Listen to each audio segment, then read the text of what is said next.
Nababahala si Pangulong Ferdinand Marcos Jr. sa presensya ng warship ng China sa West Philippine Sea at maging sa interference sa electronic communications ng Philippine Navy. It's worrisome because there are two elements to that. One is that, dati Coast Guard lang ng China ang gumagalaw doon sa area natin, ngayon may Navy na, sumama pa ang mga fishing boat so nagbabago ang sitwasyon, ayon pa sa Pangulo sa isang ambush interview bago tumuloy patungong Canberra, Australia, kahapon. Bagamat nababahala, nilinaw naman ng Presidente na patuloy na dinidepensahan ng Pilipinas ang maritime territory nito. Ang pahayag ay ginawa ng Pangulo dahil sa ulat na may presensya ng warship ng China Navy sa West Philippine Sea, gayon din ang interference sa electronic communications capabilities sa Philippine vessel. Iginiit din ni Pangulong Marcos na patuloy na susuportahan at tutulungan ng pamahalaan ang mga mangingisda doon at hayaan silang mangisda sa West Philippine Sea sa tradisyonal na pamamaraan. Matatandaan na sa ulat ng Philippine Navy, karaniwang nangyayari ang interference tuwing may ginagawang rotation at resupply mission ang mga barko ng Pilipinas sa West Philippine Sea. So that's the basic principle there. The fishers must be allowed to fish in their traditional fishing grounds, which belong in the maritime territory of the Philippines, ayon pa sa Pangulo.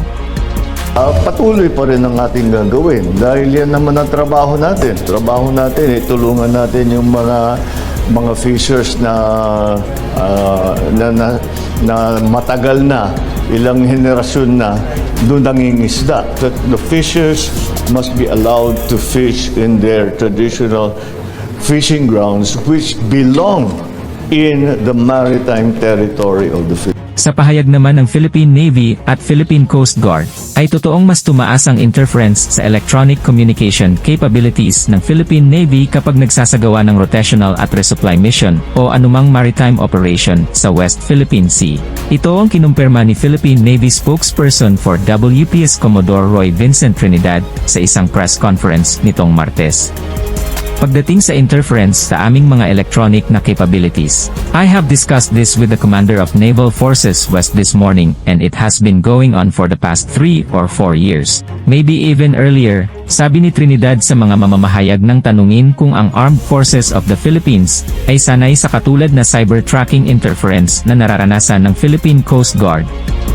Gayunman, nilinaw niya na hindi pa matukoy ng AFP ang mga salarin sa likod ng interference sa electronic communication. Binanggit din ni Trinidad na ang mga agresibong aktibidad ng China sa WPS ay patuloy pa rin hanggang ngayon. Over the weekend, sinabi ni Commodore J. Tariela, ang tagapagsalita ng PCG for WPS, na ang Chinese counterpart nito ay ini-jamming ang signal ng tracking system ng mga barko ng Pilipinas sa ilang mga oras sa mga kamakailang operasyon sa pinagtatalunang lugar.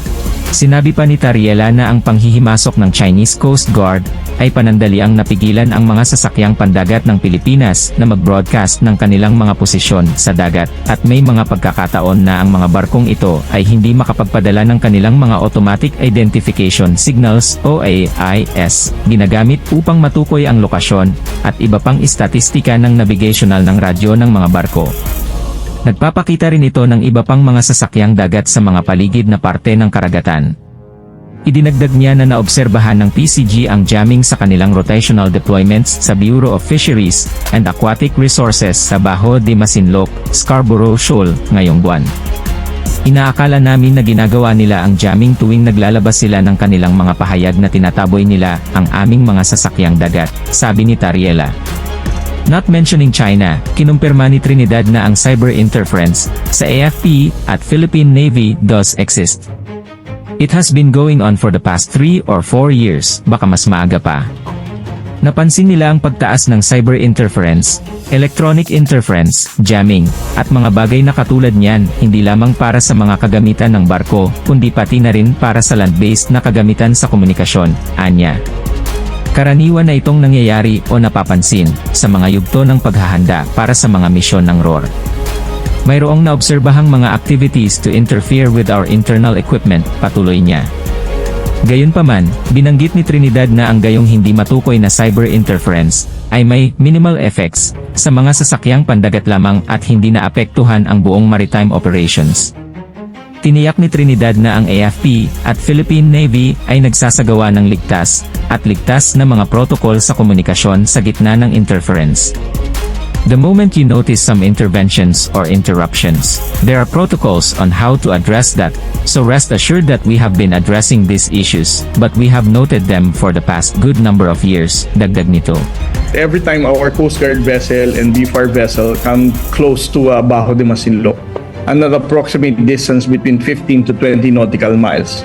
Napapansin namin, although we are in close contact naman dito sa mga vessels natin that we deploy in Bajo de Masinloc, na nawawala yung AIS signal nila. No? And whenever we call them to radio and other communication capability that they have to confirm kung naka-on ang AIS nila, they would say na naka-on naman, and unfortunately we were not able to monitor them. Para laging kang update sa bagong mga videos, please subscribe, like and hit the notification bell.